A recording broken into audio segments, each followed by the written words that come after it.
তত্ত্বাবধায়ক সরকার বিলোপের বিধান অবৈধ, গণভোট সহ সংবিধান সংস্কারের ধারাগুলো ফিরিয়ে আনলেন হাইকোর্ট। গণতান্ত্রিক ব্যবস্থা ফিরে আসার একটা গুরুত্বপূর্ণ দ্বার উন্মোচিত হলো।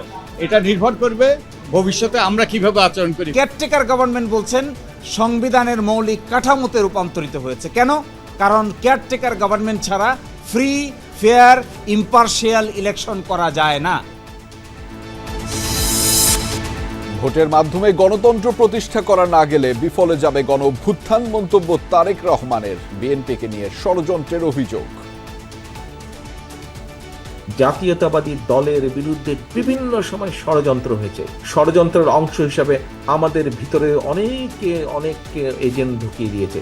এইগুলা ব্যাপারেও আমাদেরকে অ্যালার্ট থাকতে হবে। ইভিএম নয়, ভোট হবে ব্যালটে, জানালেন সিইসি। নির্বাচনের সম্ভাব্য ডেডলাইন ঘোষণাকে ইতিবাচক বলছেন রাজনীতিবিদ ও সুশীল সমাজের প্রতিনিধিরা।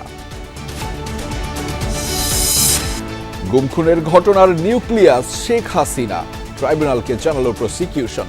ওবায়দুল কাদের দেশে লুকিয়েছিলেন কিনা জানা নেই সরকারের।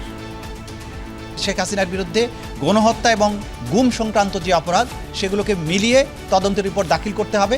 সেই ব্যাপারে আমরা সময় চেয়েছি, আদালত 2 মাস সময় দিয়েছেন। যদি এর আগে ওই খবরটা ওনারা আমাদের দিতে পারতো যে উনি ওই জায়গায় লুকিয়ে আছে, আমরা অবশ্যই তারা ধরে ফেলতাম। হাসিনা, রেহেনা সহ পরিবারের সদস্যদের দুর্নীতির অনুসন্ধান শুরু। সাবেক মন্ত্রী নওফেল ও ডিবি হারুনের বিরুদ্ধে দুদকের মামলা। ডিজিটাল লটারির মাধ্যমে সরকারি বেসরকারি স্কুলে ভর্তির ফলাফল প্রকাশ। সার্ভার জটিলতায় ভোগান্তিতে শিক্ষার্থী, অভিভাবকরা।